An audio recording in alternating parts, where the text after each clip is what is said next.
Good evening, everyone. So, today we will discuss about animal relationships. So, in the previous classes, we have already discussed about what are ecosystems, what is ecology, so what are the components of ecosystems. Okay, so what are the different types of animals, plants, and what are the biotic, abiotic factors which are present in each ecosystem. So, all this we have discussed. Now, within every ecosystem, we have different types of animals.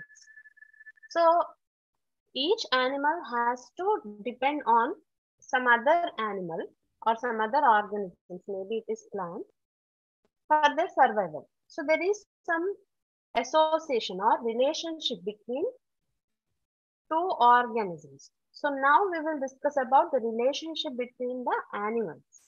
So different types of relations are found among organisms. What for these relationships are necessary? That is for food and space. So because the space is limited and the food is also limited. So in order to survive in particular environment, either they have to compete with the other organism or they have to adjust or they should have some positive interactions with the other organisms to ensure food and shelter. So these interactions or these relationships between different organisms is termed as interaction. So how these two organisms are interacting. So here, based on the benefits and harmful effects, there are two types of interactions. That means uh, whenever there is a relationship between two animals, there can be a harmful relationship or there can be a beneficial relationship. So based on that, there are two types. First is positive interaction and other is negative interaction. In positive interaction, it is a beneficial one. Here, both the partners are benefited in this type of relationship. Okay, no partner is harmed, but at the same time, both are getting benefited. So this includes mutualism and commensalism. So what is mutualism? It is the interaction between two living organisms of different species. And also we have to note that the interaction is between two different species, but not the same species organism. Okay? And both the partners are getting benefited. So here examples are crocodiles and plover bird, ants and aphids, flower and butterfly, honeybee and flower. So all these are examples. So we all know flower and butterfly and honeybee and flower. So it is nothing but the flower is giving the nectar for butterfly and honeybee. At the same time, these butterfly and honeybees are helping in pollination of the plant. So both the organisms are benefited here. And another examples like ants and aphids. So what ants are doing? So whatever the honeydew, which is a sugary substance, which is collected by the aphids, so that food is shared by the ants. And in turn, these ants are protecting the aphids from predators and parasites. So that means aphids are giving food. They are sharing their food and ants are giving protection to the aphids. Okay, this is the mutual interaction between, this is a positive interaction because every organism is helping the other. And next is flower bird and crocodile. So the crocodile, it usually hunts, it will eat fish and all these things. So whenever it eats, some part of the food remains in between the teeth. Okay. So this flower fish, what it will do? It will go into the crocodile's mouth and it will eat the leftover food. And while doing so, it is cleaning the mouth of the crocodile. So that means here crocodile's mouth is getting cleaned by plover bird. At the same time, this plover bird is getting the food from the teeth of the crocodile. So here also it is a mutualism. Next is commensalism. Okay. In commensalism, only one partner is getting benefited, while the other partner is neither benefited nor getting harmed. Okay. Examples are shark and remora or suckerfish, randa and mango tree, anemone fishes or clone fishes, and sea anemone. So first is clownfish and sea anemone.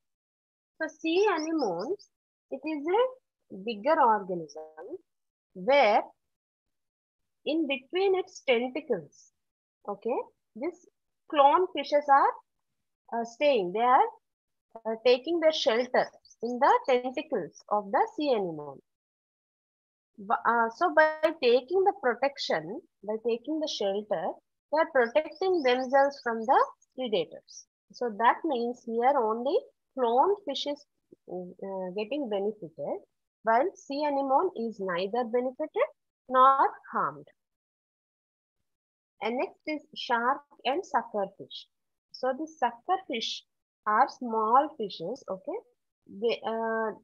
They move along the shark, okay? So that they will get free food. So whatever the food which is left out by this shark, so that is eaten up by the suckerfish. And also along the shark, they are getting transportation also. That means here shark is neither benefited nor harmed, but suckerfish is getting benefited. So these are the examples of commensalism. Now we will look into the negative interaction. In the negative interaction, one partner is harmed, definitely. Sometimes both partners may also get harmed. The examples are predation. So types of negative interactions are predation, parasitism, and competition. So predation is nothing but it is a direct food relationship between these two. So one is it is predator which is feeding on the other one.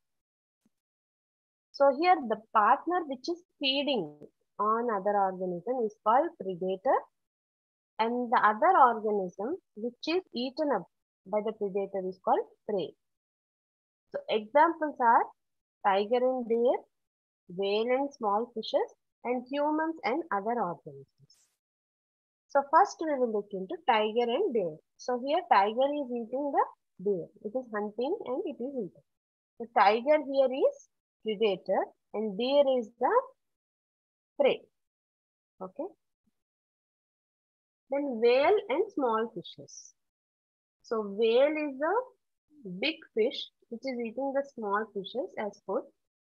So here whale is the predator and small fishes are prey. The next is parasitism. So here one partner is benefited and other is harmed.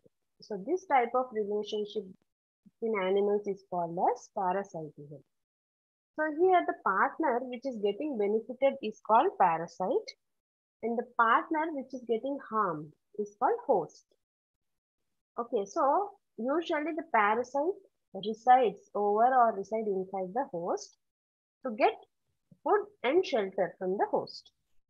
So examples are tapeworm and humans, leech and pig, mosquito and humans. First is tapeworm and humans. So usually in our intestines, we see these tapeworms. So whatever the food we are taking, that is utilized by these tapeworms which are staying in intestine. So here the benefiting partner is tapeworm, which is a parasite, and humans. Whenever there is a tapeworm inside the intestine, humans will get certain symptoms. They are diarrhea, abdominal pain, hunger or loss of appetite, fatigue, weight loss, vitamin and mineral deficiencies. So that means here humans are getting harmed, while tapeworm is only, it's alone getting benefited. So here tapeworm is parasite and humans are host. Then another example is mosquito and humans. So mosquitoes, they feed on blood of humans. So hence it is parasite. So it is getting benefited from the human beings. But at the same time, because of mosquito bite, various diseases are transmitted in human beings, like dengue, chikungunya, all these things. So that means humans are getting harmed by mosquito bite. So they are the host. Then competition. So competition is nothing but to fight or to compete for some particular resource. So organisms compete for resources like water, nutrients, light, space, all these things. So when you have a limited resources and it is not sufficient for all the organisms to survive, then the competition comes. So during this process of competition, one individual may harm the other individual. So examples are fishes inside an aquarium competing for food and space, hyena and lion competing for territory, and an eagle and hawk competing for a prey. So first, fishes inside an aquarium competing for food and space. So in the aquarium, we have a limited space. So the same thing, if you see in rivers or ocean environment, it is an unlimited space. Okay, it is, though it is limited, but it is very big, very large. So whatever the organisms which are staying there, they have more opportunity of getting the food and more chance of movement. But when it comes to aquarium, only the food which we are providing, only that is the food they are acquiring. And they have less limited space. So what happens when they eat food? Only the big fishes or the dominant ones will come and they will eat first. So whenever they eat first, the other fishes which are very slow or weak, they may not get the food. And whenever these dominant fishes, they're eating every day, so their growing size, so the space will obviously reduce, okay, within the aquarium. So they start fighting with the other fishes, and sometimes they will kill the other fishes, which are weak or small ones. So this type of competition we can see between fishes in the aquarium. And next is hyena and lion competing for territory. So the territory, like territory is nothing but like in the forest ecosystem, we can see like uh, we have like consumers.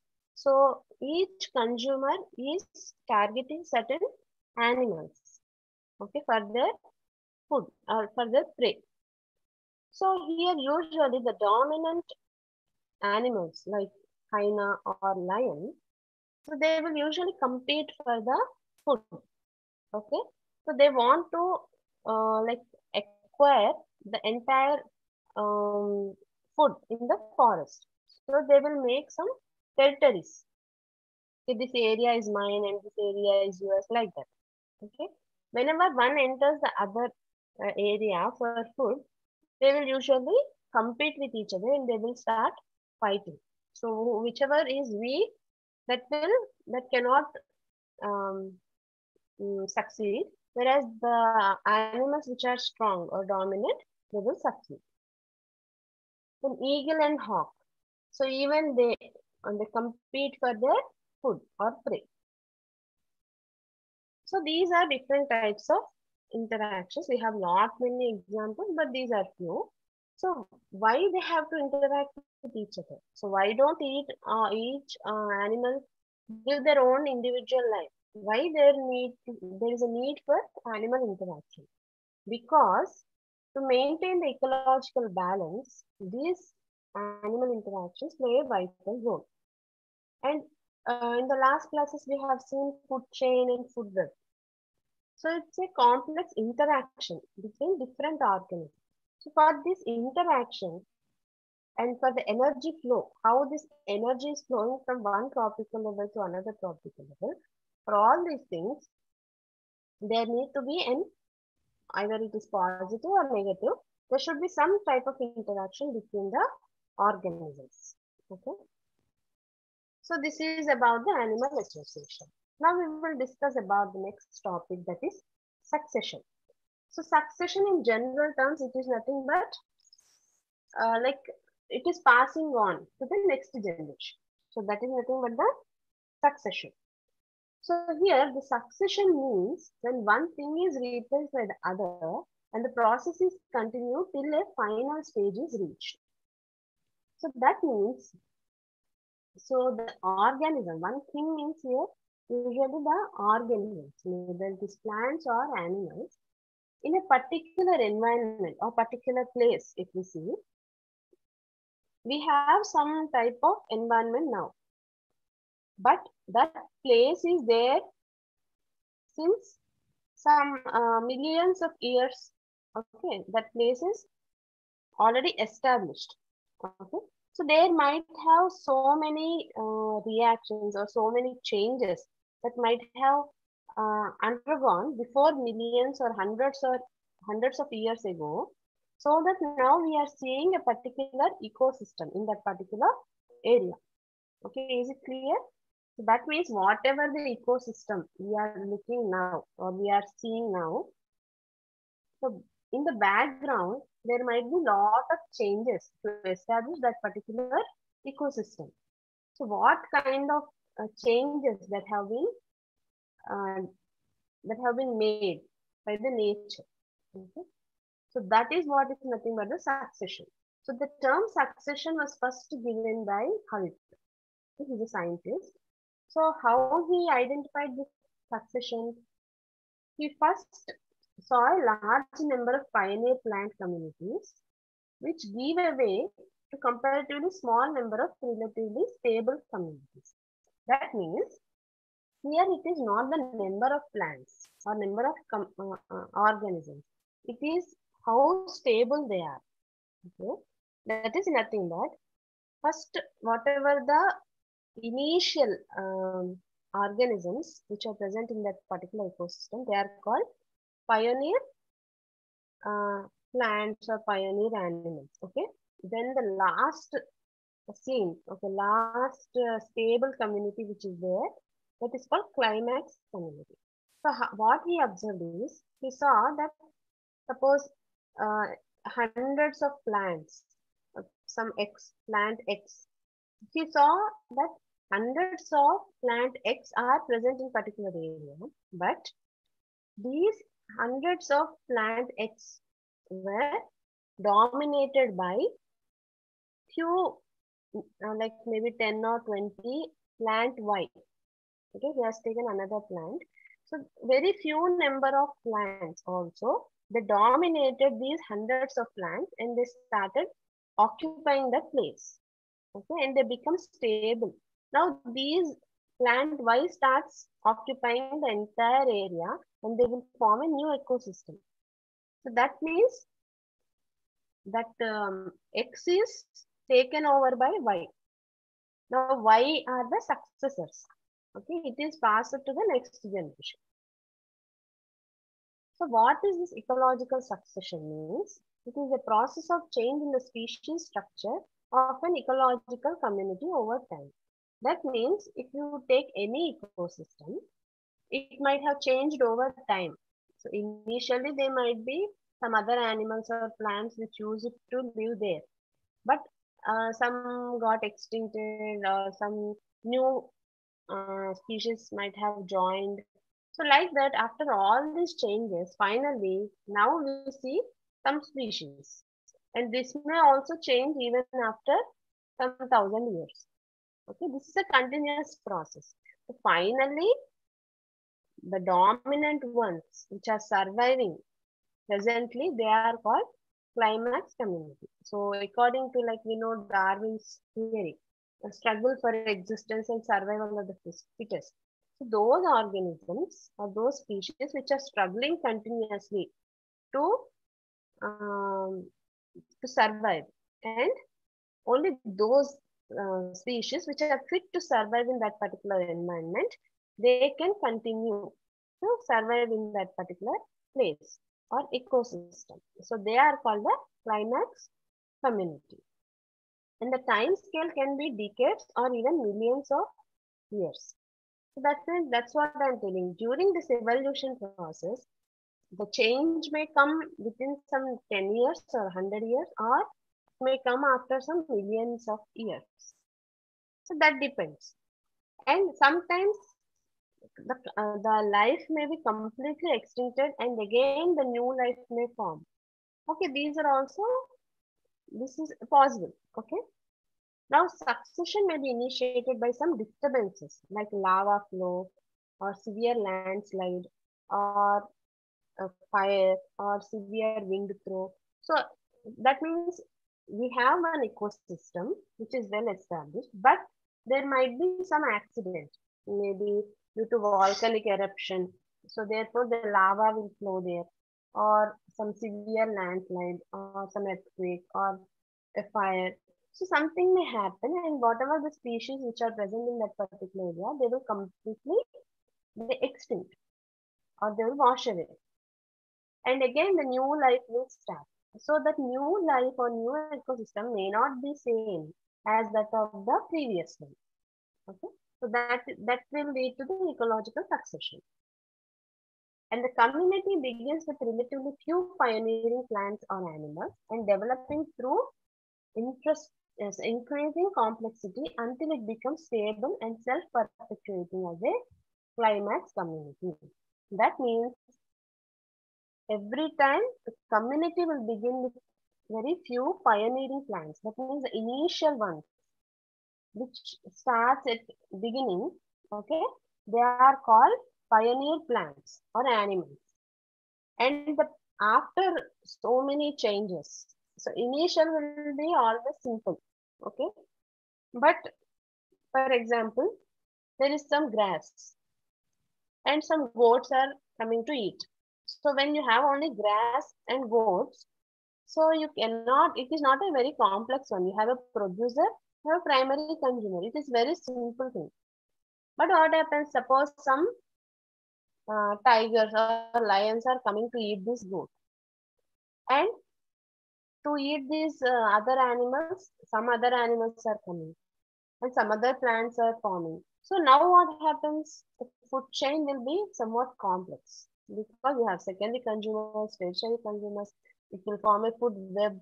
Okay, it slowly becomes complex.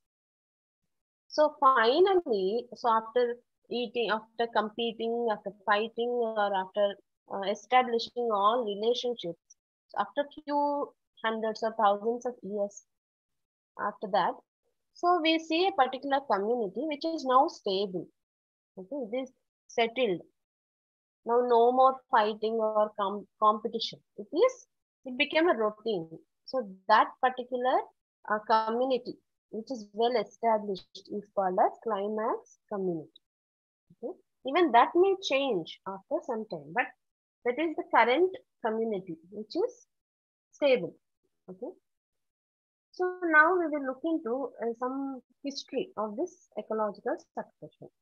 So the French naturalist Lameille, so he was the first to make the use of word succession concerning the vegetation development after forest clear cutting. That means whenever we cut forests, okay, again there will be some vegetation which will start. So to explain that particular concept, here is the scientist or naturalist. He first used the term succession. That means, suppose it is like the old tree is the ancestor from where this new beginning has come. That means from father to son, like that. Okay. So it is succeeding. So that means succession. So that particular term was used there. And in 1959, Henry David Thoreau, he wrote an address called The Succession of Forest Trees. So while explaining the succession of oak pine forest, so while explaining that, he used the term the succession of forest trees. And later, the Austrian botanist Anton Kerner, he published a study about succession of plants in Danube River basin in 1863. So slowly, one by one, the scientists, they have started using the term succession. Okay. So how to know that whether a particular ecosystem where the ecological succession is happening? So there are few characteristics. By studying the characteristics, we can say that okay, in that particular area, the succession is happening, okay, or happened. So here first is there is a progressive increase in the total number of community. So the number of community is increasing. Total matter. If the number is more, the matter will be more. Okay, that means the organic matter which is present in the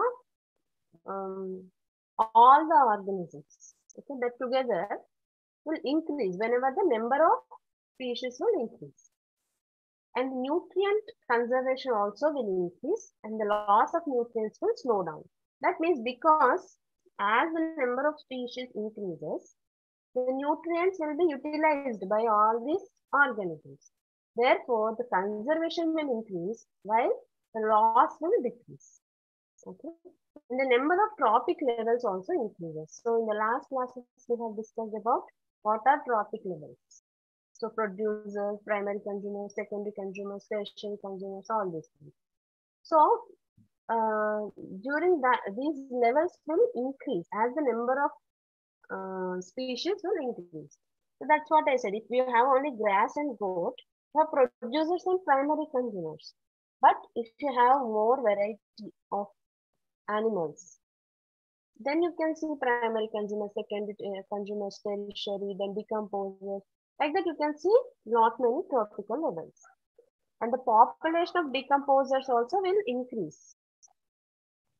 Because if you have more animals and more plants, they will die someday and then the decomposers will feed on them.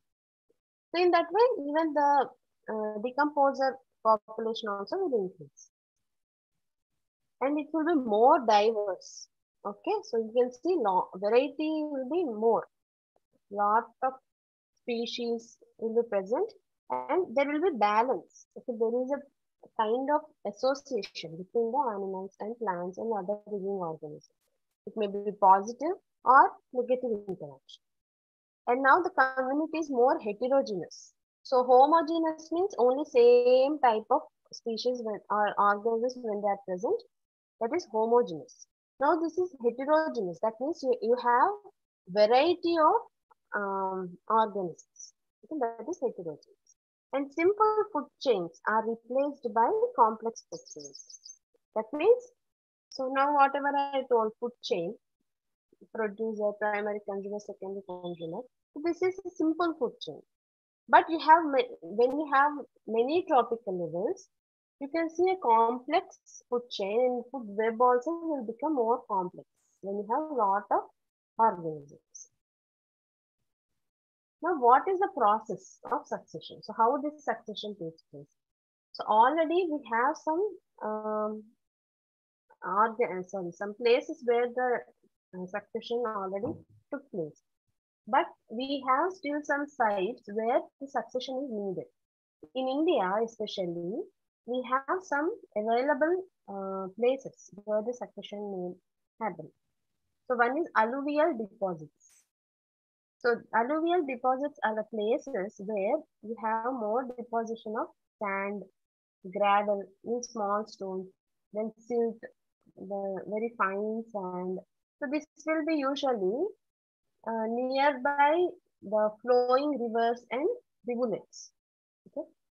Along the rivers, we see this type of environment where you don't see any type of plants or animals present. And another is new estuarian deposits. So this is also formed by the deposit of sand and silt, especially in the sea coast. And sand dunes. This is seen in the desert areas where huge deposit of sand is seen. Then landslips. So along the landslides, we can see a few like green color grass growth, and it will be if it is along the rivers or oceans, you can see good humus and good water availability and mineral nutrients also will be present. So it's a very good place where we can see the ecosystem to develop. Then screes, it is the cold mountain places, which is also good site, but rarely we can see. And erosion, that means the areas where already some erosions of bare areas, where some already some damage has happened. Okay, so due to some accidents, and that places they are available in India. Okay, so there you may see secondary succession, maybe landslides or due to volcanic eruption. Here volcanoes are very rare, but such kind of bare lands where the already some accident has happened. So that is also good place. Then volcanic action and fire. So which will destroy vegetation, and now there is a possibility of secondary succession. Then glaciers, that is ice, where we see a lot of ice. So that is, but this is rare in India. So what are the stages of succession are? First is colonization. Colonization means, that means to form the colonies. So it is nothing but from another place when they migrate to this place, that is called colonization, to form a colonies. So here you have a bare area, you don't have anything, any life there. So if some seeds or spores which are coming from some other place and they are falling here in this bare land because of some wind. So the seeds and spores may be carried by wind or some birds or some animals or the water. So whatever the source, if they are traveling to this bare area, that is nothing but the colonization. Colonization has again few steps. First is migration. The same thing, the seeds, spores, and propagules of plants because of wind, water, or animals when they are coming and they are falling in this bare area, and they will start growing there. So, for example, in the pond, maybe they will form water plants, and in the desert, they will form xerophytes. Xerophytes are the plants which don't require much water. Okay, so this is the initial vegetation. That means some seeds which are coming from outside and they are started growing in this particular bare area. Second is SSS. Here it is nothing but the initial establishment. See, if the particular environment is suitable and the seeds, they will start germinating their reproductive bodies and they will start growing into a plant. And this depends on the climate, edaphic and biotic factors. So both on soil, then climate, and other organisms, like other living organisms. All these will contribute to their growth. They will also undergo some adaptations to survive in particular areas. So adaptations we have already discussed in the last class. So what kind of adaptations they will take. So that also they will adapt and they will start growing. Suppose if the environment is not suitable for the growth, then they will become dormant. That means they will become inactive, like hibernation, all this we have discussed. So they will become inactive and they will wait for their favorable conditions, both abiotic and biotic conditions. The next is aggression. That means once the conditions are favorable, once the plant starts germinating, what happens? First plant will grow and immediately they will start growing with an aggression. Very fast, very quickly they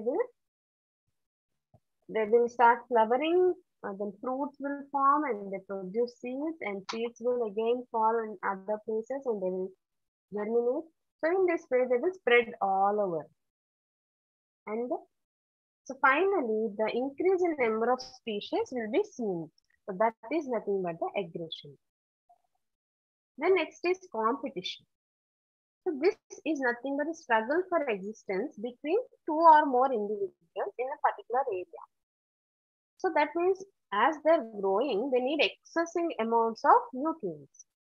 Okay, it is the same nature of the soil, but the nutrients are required in a large quantities. Hence, all these different species, they will be fighting or they will be competing for the nutrients. So such a struggle is usually between plants of same kind and same similar demands. Suppose there may be uh, competition between trees and lichens and herbs, shrubs like that. So the competition may be interspecific or intraspecific. If it is between two species, then interspecific. If it is between same species, it is intraspecific. So during this competition, the organisms which are weak, they will eliminated, they will get eliminated, and those which are strong, they will be retained. Okay. The next is reaction. Here, reaction is nothing but how these organisms are reacting to the environmental conditions. That means the plants or animals in that case, they have to get altered or adapted to that particular habitat condition. So they should draw raw materials from the environment in large amounts and they should return the metabolic waste. Okay, and this will alter the environment. So here the environment is of two types. One is on aerial ecosystem, that means on ground, terrestrial, and on soil, that is below the ground. On aerial environment, that is above the ground, you see that trees grow tall and their foliage will spread and they will become dense so that the light penetration will be altered. Finally, this will result in the death of heliophytes and develop the ceophytes. Those which require more light, they cannot survive. And those which doesn't require much light, they will survive because the light penetration will reduce. And they also increase relative humidity by increased transpiration. So transpiration means due to heat in the environment, the water content from the trees will be lost in the form of transpiration. Because of that, the water content in the environment will increase, resulting in the humidity. And because of these plants, the temperature also will alter. And even the wind also will get, wind movement also will get altered. Okay, this is all about the ground. Then below the ground, the roots of the plants or trees, they will bind the soil and they will prevent the soil erosion. So what is soil erosion? Because of some floods, soil may wash away, but that is soil erosion. But because of these trees and plants, it is not happening. And the roots of the trees, they grow into rock crevices and they will, where carbon dioxide is mixed with the water and form carbonic acid, which causes chemical withering. And even it will fix the nutrients, okay? And the dead bodies of plants mix with the water and increase the organic matter. And they affect the water content of the soil and they affect humus content in the soil. Whenever the humus will increase, the microorganisms also increases in the soil. And also they will change the pH of the soil and soil texture, porosity, pore volume, everything will be changed by these plants. Now we will see there are two types, primary succession and secondary succession. We see that. So primary succession is nothing but after pollinization. That means after the plants or animals will come and settle down here and they will start growing, then there will be primary succession. First is soil formation. Now the early colonist starts building true soil by adding humus as a result of decay of their dead bodies and make the condition favorable for the growth of plants. The next is rate of succession. So this soil is still relatively poor and the number of species at first remain very small. Slowly it will increase the environment, it will improve the environment, and this we can see usually in Bengal and Uttar Pradesh. In those regions we see this kind of primary succession. Then at early stages, number of species will be less and uniform. Only some type of species only we can see. But at later stages, they will be more diverse and large number also we see. And finally, after all these changes happens, the last uh, what we call community which is present, that is called a climax forest or climax community. So it will be more stable but less uniform. It is more diverse. Okay. And secondary succession. This is where usually, so in the primary succession, there is no life at all in that particular area. It is from scratch they are developing. But in secondary succession, there was life in that particular area, but due to some accident, everything got extinct. Now, in that area, again, the life has to begin. So this kind of succession is called secondary succession. So this is the primary succession you can see. Wherever there is primary succession, first the lichens and mosses will form, then grasses and shrubs will form, then large shrubs, small trees, and then large trees. We will look into it here. So because there is no soil, first lichens will form. So where you can see such kind of succession in volcano slides, landslides and flooding. In that areas we see this primary succession where you have only rocks. So on the rocks these lichens will form and they will decompose the rocks and they will form the soil. There it will form mosses. So therefore these lichens and mosses are called pioneer species. That means they are the initial species we see in that particular area. So here you can see lichens break down rock to form soil and then low growing moss plants will form. Then again the mosses will spread and it will cover the complete rocks here. And the soil starts to form as lichens and forces of weather. And erosion helps to break the rocks into smaller pieces. And when the lichens die, they get decomposed and the organic matter is formed, which will make the soil more nutritious. Okay. Now you can see ferns, which are a bit larger than the mosses in the new soil. Now these simple plants die, they will add more organic material or nutrients. Now the soil become more thicker and you see grass, wildflowers, plants, they will begin to grow in that particular area. Now these plants when they die, they add more nutrient to the soil and now they form shrubs and trees. Now whenever there are trees, shrubs and plants, usually first insects will come and feed on them. Then to feed on these insects, small birds will come. To feed on the birds, small animals will come. Then large animals, mammals, everything they begin to move in that particular area. So now that means that initially that is a bare land. Now it has variety of plants, animals, insects, birds, everything is present here. So this is how the primary succession takes place. That means from a bare rock, first lichens will come, then herbs, then grasses, then shrubs, then small trees, then large trees. So whatever the final existing community which is present, that is called climax community. Now examples of primary succession is island of Surtsey. So this is present in Iceland. In 1963 to 67, there was a volcanic eruption in that particular island. So this is how it looked after the eruption of volcano. Okay, no life at all. But now you can see some grass, some birds, everything. And again, after a few hundreds of years, you can see a big forest there. Okay, that means slowly the changes have started. Okay.